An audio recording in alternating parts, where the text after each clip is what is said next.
শ্রী রামকৃষ্ণ ভক্তমালিকা অখণ্ড, স্বামী গম্ভীরানন্দ, স্বামী বিবেকানন্দ। পূর্বানুবৃত্তি। ভারতে পুনরাগমনের পর তিনি সংবাদ পাইলেন যে সেভিয়ার সাহেব সত্য সত্যই ইহলোকে নাই।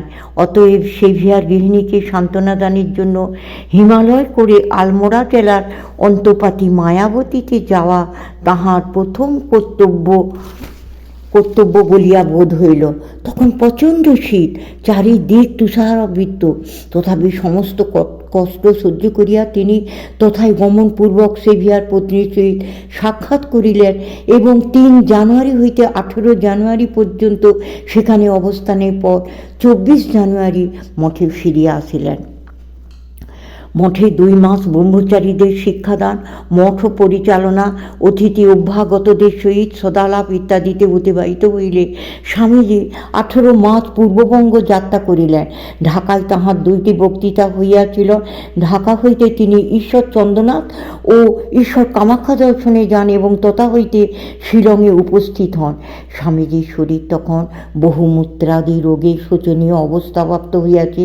সুতরাং স্বাস্থ্যোন্নতিকল্পে ওই শৈলনিবাসে কিছুদিন অবস্থান করিলেন।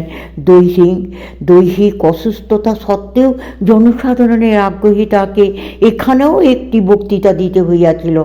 শরীরের কিন্তু বিশেষ কোনো উন্নতি হইতেছে না দেখিয়া সেখানে দীর্ঘকাল না থাকিয়া তিনি মে মাসের মধ্যভাগে বেলুর মঠে চলিয়া আসিলেন।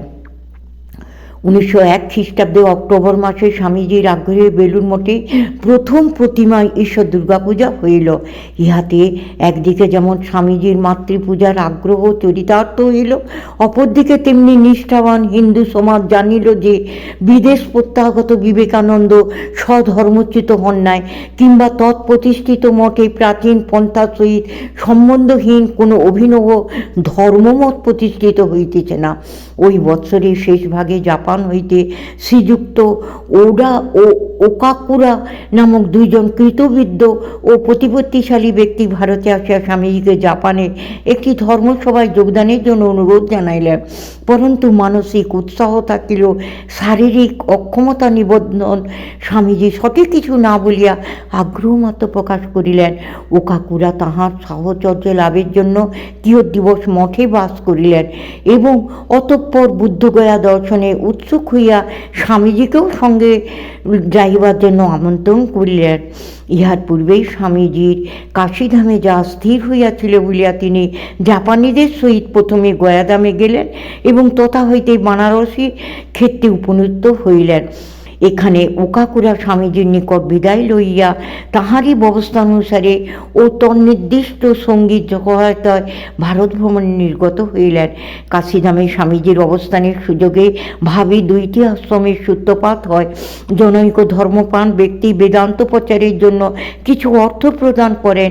ইহাতেই পরে রামকৃষ্ণ অদ্বৈতাশ্রমের আরম্ভ হয়। এতদ ভিন্ন স্বামীজির প্রেরণায় কতিপয় যুবক সামান্য অর্থাদি সংগ্রান্তে একটি সমিতি গঠনপূর্বক আর্তসেবায় ব্রতী হন। উহাই বর্তমান রামকৃষ্ণ মিশন সেবাশ্রমের ভিত্তিপত্তন। 1902 খ্রিস্টাব্দে শ্রীরামকৃষ্ণ জন্মোৎসবের পূর্বে স্বামীজি মঠে প্রত্যাবর্তন করিলেন।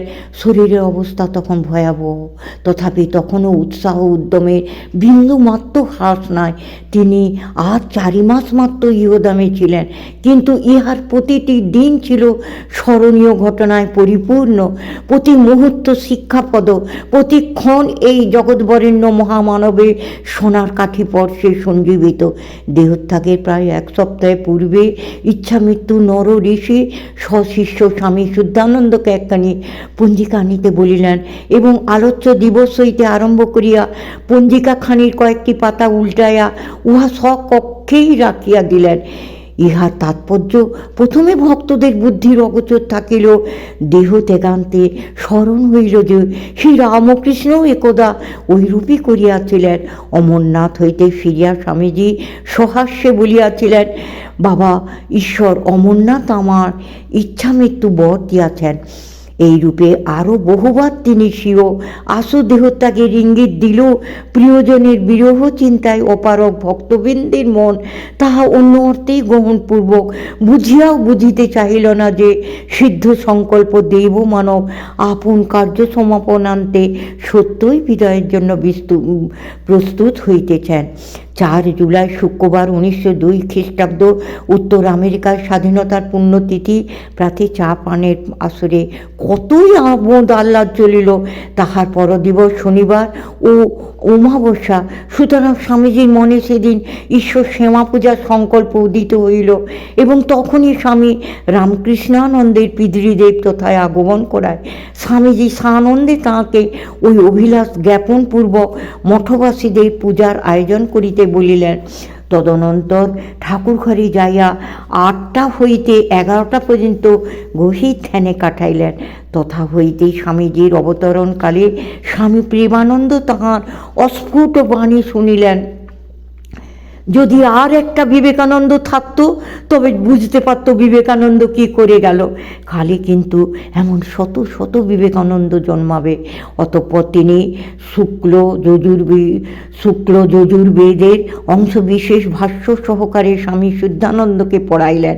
আহারান্তে বিশ্রামের পর পুনর্বার ব্রহ্মচারীদের গৃহে যাইয়া সংস্কৃত পাঠে যোগ দিলেন।